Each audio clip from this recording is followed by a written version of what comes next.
Assalomu alaykum. Sabah ovozliq asarlari kanaliga hoş geldiniz.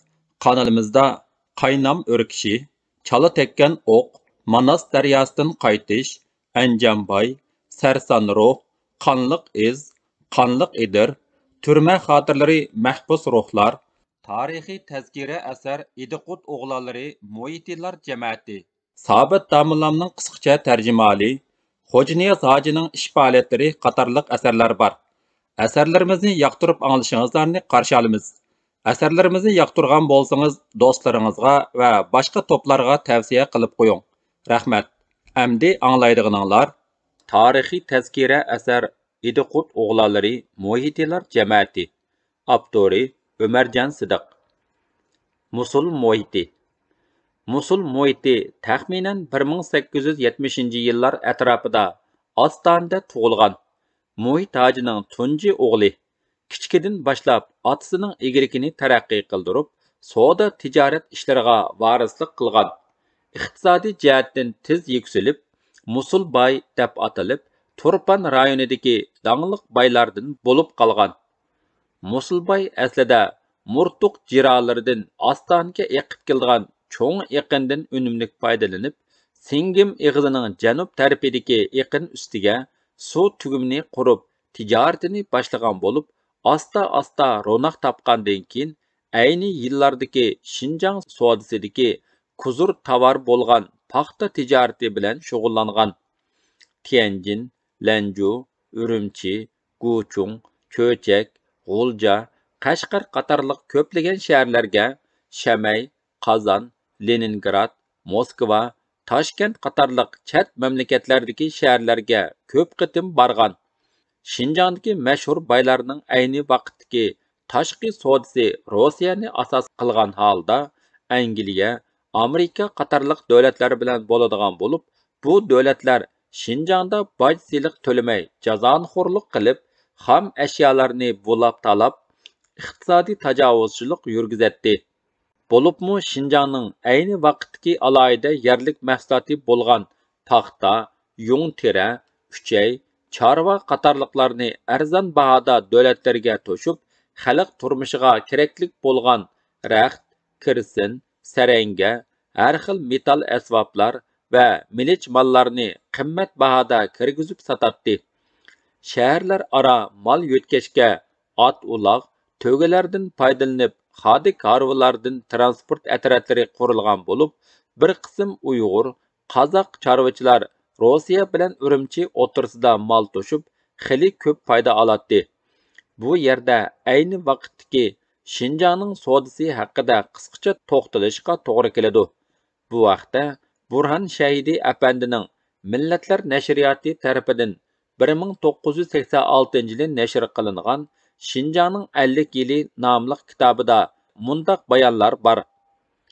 Chorosiya hukumati 1890 yillardan boshlab bir qator tang huquqsiz shartnomalardan foydalanib, Tangirtog'ning janubiy va shimolida boj topshirmayla o'z ixtiyoricha savdo qilish, Ili, Cho'chak, Qashqar, Urumchi qatorliq joylarda konsulxona va savdo chambaraki qurish huquqiga ega bo'lib olgan edi.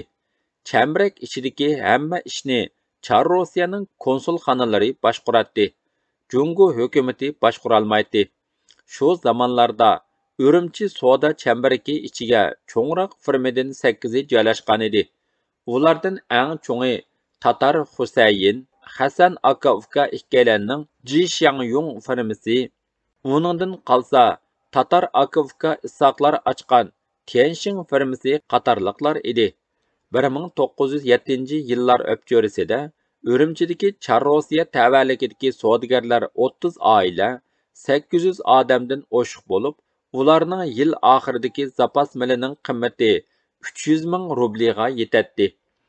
19-asrning o'ttirlaridan boshlab Shinjong Chorosiya bilan Angliyaning tovar va xomashyo bazasiga aylanib qolgan bo'lib, faqat Tianxing shirkatila har yili Rossiyadan 2000 tay, 1.200.000 metrga yaqin har xil gazmol ilib kiradi.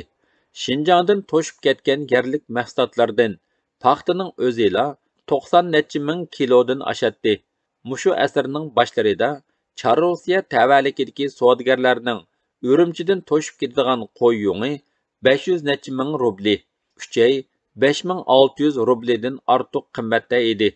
1931-yili Şinjanning Chorrusiya bilan qilgan umumiy savdo summasi eksport qilindigani 9 million 800 ming rubliga, import qilindigani 8 million 400 ming rubliga yetgan. Şinjanning mata chekman to'qimachilig'i gazlimalarning ko'plab import qilinishi bilan vayron bo'lish holatiga tushib qolgan. Bu firmalarning import qiladigan mili gazlima, to'mir, taxta choy, pamil choy, shakar, yeb, kirsin, tamaka, saranga va boshqa kundalik lozimatliklarni asos qiladi. Eksport qiladigan mili chorva, qo'y yungi, qo'y terisi, uchay, paxta, quruq meva qatorliqlarni asos qiladi.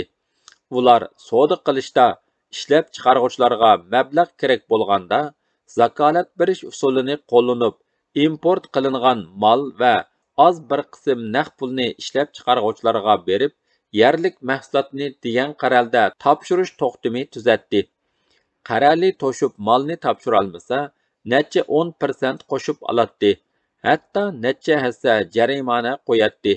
Shu yillari Şinjandagi dehqonlar, chorvachilar feodallik ekspluatatsiya dahshatlik bo'lg'achqa, uning ustiga ishlab chiqarish texnikasi qaloq bo'lg'achqa, oddiy takror ishlab chiqarishni oraliq qamdab, har yili ishlab chiqarishni hatto turmushini mablag' o'tni elish bilan qamdaydi.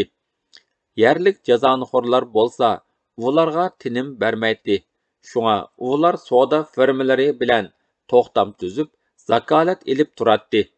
Cho'ng pomishchik, chorvadorlarmu turmush sarfiyotlarining ko'pligi chet el mollariga bo'lgan ehtiyoj tufaylidan ko'pincha savdo firmalarining changiliga tushib qoladi. Shundoq qilib, dallollarning shirinkonisidan boshqa savdo firmalarimu bir hassaga yaqin foyda oladi. Ularning yerlik mahsulotlar bilan chet el milining baho farqi jihatdan oladigan foydasi texmu zo'r bo'ladi. Ular eksport savdosida boj to'lamagachga Shimoliy Şinjanning iqtisodiy jon tomirini egilib ketayla deb qolgan edi. Yerlik savdogarlar qatmuqat boj o'tganlardan o'talmagachga Rossiya savdogarlari bilan raqobatlasholmaydi. Shu yillari Şinjanning yiliga 150 ming to'gilik yerlik mahsuloti Urumchi orqali Rossiyaga to'shilib turadi. Bir to'giga ortilgani 10 put, 1 put 16,138 kilogramga teng deb hisoblaganda 24 ming tonna bo'ladi. Urumchiga keltiriladigan chet el milining miqdorimi uningdan qilishmaydi. Har yili atyoz va kuzda mol yuklangan to'galarning ko'ldirmasi Urumchi, Cho'chak, Shamay yo'lini chang keltiradi. Şinjanning yerlik mahsulotlari u yerdan Nijniy Novgorodga avatiladi. Shu yillari Yevropa, Osiyo savdogarlari yig'ilib ketadigan Nijniy Novgorod shahridagi vaqtliq yarmankada Şinjanning yerlik mahsulotlari kishilarning diqqatini jalb qiladigan tovarlarning biri hisoblanadi. Shundoq qilib, Rossiya savdogarlari Şinjandagi emgakchi xalqning qon tarini sho'rab, hisobsiz boyliqqa erishadi. Demak, musul muhiti dastlabda yuqorida tilga ilib o'tgan Rossiyalik Tatar Akovka Isoq baylar Urumchida qurgan Tianxin savdo firmasining Turpandagi vakolatchisi bo'lgan. Bu shirkat Turpanni asosiy baza qilib turib, Rossiya mollarini to'shib, bu yerdan setib olgan tera, paxta qatorliqlar bilan Rossiyadagi paxta kun xurum zavodlarini ta'minlab turgan. Musul muhiti bu shirkatga yordamlashib, Rossiya mollarini setishib bergan va Turpan, Pichan, To'qsonlarda paxta setilish ishlariga mas'ul bo'lib, paxta tijorati jihatda xili ichilib qolgan. Shuning bilan Musul muhiti Rossiyadan kelgan savdogarlar qaqti so'qti qilib ilayotgan foydani qochirib qo'ymaslik, pishiqlab ishlashni o'zi qilish orqali setilish bahosini o'stirib, dehqonlarga ozroq bo'lsa-mu manfaat yetkazish maqsadida o'z oldiga paxta zavodi qurishni niyat qilgan. U bu qarorga kelishda o'zining suv tugmanidan ilhom olib, o'zlariga tarixdan buyon hayotliq manbasi bo'lib kelgan murtuq jiralarining suvidan foydalanish, suv bilan harakatlanadigan paxta zavodini yurishtirish qaroriga kelgan. Nurg'un tayyorlik ko'rish, amaliy shart-sharoitni o'ylashish orqali Musul muhiti oxiri Rossiyadan zavod uskunlarini to'ga karvonlarga besib ilib kelib, Ostonaning shimoliy tarafiga joylashgan Ostonaga bo'linib eqib keladigan suvning beshidagi yuqori mahallada suv bilan harakatlanadigan kichik tipdagi paxta pishiqlab ishlash zavodi qurgan. Bu zavod eqinning ustiga qurilgan bo'lib, yo'g'on chaqpalak orqali chigit ayirish, paxta chingdash mashinalari harakatlantirilgan. Tishliq chaqlar to'xtamay aylanib, o'zaro kirishish orqali paxta bilan chigitni ayirib, pishiqlash ilib berilgan. Musul muhiti o'zining qarzlaridan chiqqan va boshqa nahiya bozorlardan setib olgan paxtalarni mushu zavodda o'zi pishiqlab, Rossiya savdogarlariga sotgan. Keyincha bu zavodning ishlari yurishib, zavod kichik kelib qolganlikdan zavodni Singim eg'izining janubidagi eqinning bosh tarafiga suv ikkiga bo'linmagan ulug' joyga yo'tkigan va Rossiyadan uskuna texnika xodim ilib kelib, zavodni cho'ngaytgan. Bu zavod xili cho'ng ko'lamdagi mukammal paxta pishiqlab ishlash zavodi bo'lib, keyingi mezgilda yerlik kishilar paxta pishiqlab ishlash texnikasini yaxshi o'rganib, dangliq ustalardan bo'lib qolgan va Kuchan nahisida paxta pishiqlab ishlash zavodi qurilganda, shu yerga berib texnik yetakchisi bo'lib, Kuchaning qo'l sanoat ishlarining rivojlanishiga tuhfa qo'shgan. Milliy sanoat faqat qo'l hunarvanchilikni asos qilgan. Zavod korxonalardan ig'iz ichish asla mumkin bo'lmagan ashu yillarda Musulbay qurgan bu zavod Otishdagi Musaboyevlar qurgan Ko'nxurum korxonasidan keyinla Uyg'ur tuprog'ida qurilgan tunji korxona bo'lib, Uyg'ur qo'l hunarvanchiligi va savdosining sanoatlashishining tunji namoyandasi edi. Musul muhiti ayni yillarda Sharqiy Shinjang zaminida Idiqut vodisida zavod motorining ovozini tunji bo'lib yangiratib, kishilarni hang-tang qoldirgan, ko'zini ochgan, g'aflat uyqusidan uyg'otgan bo'lsa, taraqqiy qilgan ellardan zavod bilan billa ilg'or fan texnikani, har xil yangiliklarni billa ilib kirib, ularning ideyasining o'zgarishiga ta'sir ko'rsatgan. Musul muhiti shuningdan keyin savdo ehtiyoji bilan Singim, Chatqal, Yanxi, Lukchun, Murtuq qatorliq joylarda ko'plagan qarzlarni setib olib, bu joylarga kivaz tergan. Ayni yillarda Rossiyaning Shamay shahrida yilda bir qitim xalqarалық savdo yarmankasi o'tkaziladigan bo'lib, har yili Musulbay inisi Maqsud muhiti bilan birga Turpanning paxtasini savdo yarmankasiga ulgurtib apargan. Bu chaqda qatnash nihoyatda qiyin bo'lg'achqa, Musulbay buningga chora izlab, otishqa odam avatib, to'ga karvoni bor kirakashlardan 10 necha kishini Turpanga taklif qilib ilib kelgan. Muhammad Aysa Tugichi, Xudiyorbay, Kichik Axun, Molla Qutlukbay, Mirzab karvon qatorliqlarning har biri 40-50 tugilik karvanini ilib Turpanga kelib, Turpan savdogarlari tayyor qilgan mallarni Shamaydagi yarmankaga ulgurtib ilib borgan.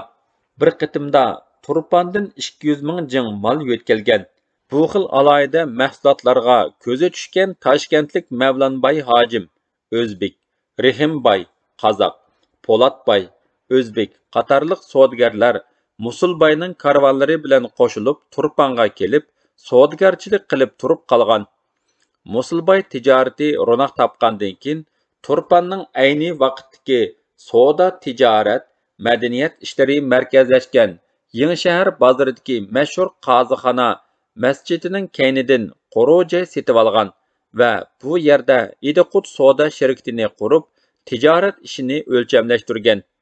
Bu yerda shuni izohlab qo'yish zarurki, Turpan xalqi xarakteridan aytqanda əmgəkcan, aq көңіл, sadda, tüz, hilimikir rəngvazlıqni ancha bilib ketməydigan xalq bo'lib, tarixdan buyan bu yerdən soda ticaret bilan shug'ullanadiganlar ancha ko'p chiqmagan. Turpan xalqi faqat yerga va an'anaviy ushoq qo'l hunarvanchilikka tayinib, mo'jizalik karizlarni baza qilib, hayotlikni davomlashtirgan. Ayni yillarda Turpanda sodasini chet ellargacha kengaytgan kishilar sanoqliqlar bo'lib, ulardan ta'siri cho'ngroqlari Abduxoliq Uyg'urning cho'ng dadasi Mejit Hoji, Musulbay va Maqsudbay, keyin Musulbay bilan birlashib Lanju, Tianjinlarda Idiqut soda shirkatining tarmoqini qurgan Vojidi jamiyatidan Yisomiddin Zupari, To'xti Hoji, Lukchunlik Toyirbek qatorliqlar edi. Bu yillarda Turpan diyorida beyib pul topganlar, savdogarlar biri kari setib olgan, yana biri bag'ir, buyluqdan tak, uzum tili, yeri olgan. Uchinchisi Yangi shahar bozoridan miros joy yoki tijorat do'koni setib olgan. Buningdagi sabab Turpanning karizlari qo'llanib bo'lgandan keyin mablag' solmasmi o'zligidan suv yiqib chiqadigan, suyi qishmi-yoz uzilmaydigan Abi hayat çeşmesi bilen cheksiz bo'stonliqlarni emitadigan xislatlik angushtar hayotlik manbasi bo'lib, karizga ega bo'lgan odam karizning suyini setib, boshqalarga tijorat beribmi foyda ola oladi. Buni obdan tushungan puldorlar eng oldi bilan kariz qizishga, suyi ulug', cho'ng karizlarni setib olishga ahamiyat bergan.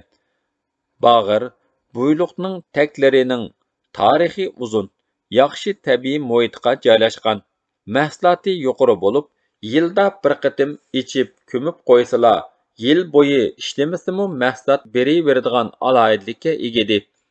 Shunga bu takzorliklar xuddi sig'in kalaga o'xshash yer egalarining oltin tavqi bo'lib qolgan. Turpan Yangi bo'lsa 1870-yili Badavlat Yaqub Beg tarafidan bino qilingan musulmonlar shahri bo'lib, Yaqub Begning ta'siri, da'vati bilan Janubiy Shinjongdan ko'plagan hunarvand kasblar, olim o'limolar bu shaharga ko'chib kelgan. Bora-bora bu shahar Turpanning savdo, madaniyat markaziga aylangan. Musulbay dal Turpan mulkdorlarining yiroqni ko'radigan an'anasi bo'yicha o'z igidorchiligidagi qarzlarni ko'paytgan va Yangi shahar bozorining markazidan mashhur Qozixona masjidining kaynidagi ko'chadan joy setib olib, haybatlik quru joy soldirgan. Shirkat qurib, do'kon ochgan. Musulbayning bu ho'ylisi keyin yerlik mollar shirkatiga o'zgartirilgan. 1945-yillari telegraf shirkati bu ho'yliga qurilib, yerlik mollar shirkati Samuqjon Bayning qurusiga yo'tkalgan. Musulbayning ko'rkam, cho'ng ho'ylisi joylashgan qo'y uchidek uzun va qadimki tusga ega. Uyg'ur aholilari, hunarvand kasblari zich o'ltiraqlashgan bu ko'cha Musulbayning nomi bilan Musulbayning ko'chasi deb atalgan. Hozirmi shundoq atilib kelmoqda. Bu quruga kemirga o'xshash kesakdan agmi qilingan cho'ng darvoza yasalgan bo'lib, Kangri ho'lining g'arb tarafiga sharqqa qaratib 2 qavatlik qator uylar silingan. Ikkinchi qavatiga chiroyli peshayvon yasilib, 4 turik qo'yilgan. Ishik derazlarning usti yog'och va xish bilan yarim oy shaklida zinnatlangan. Dalonga chiqadigan chiroyli yog'och palampay yasalgan bo'lib, toruslar vasajup shaklida butunlay tüp-tüz shal bilan yipilgan. Uylarga ayni vaqtdagi Rossiyadan kirgizilgan egiz tam mashlar o'rnatilgan. Bu ho'yla hozirmi xili mukammal holatda saqlanmoqda. Davomi bor.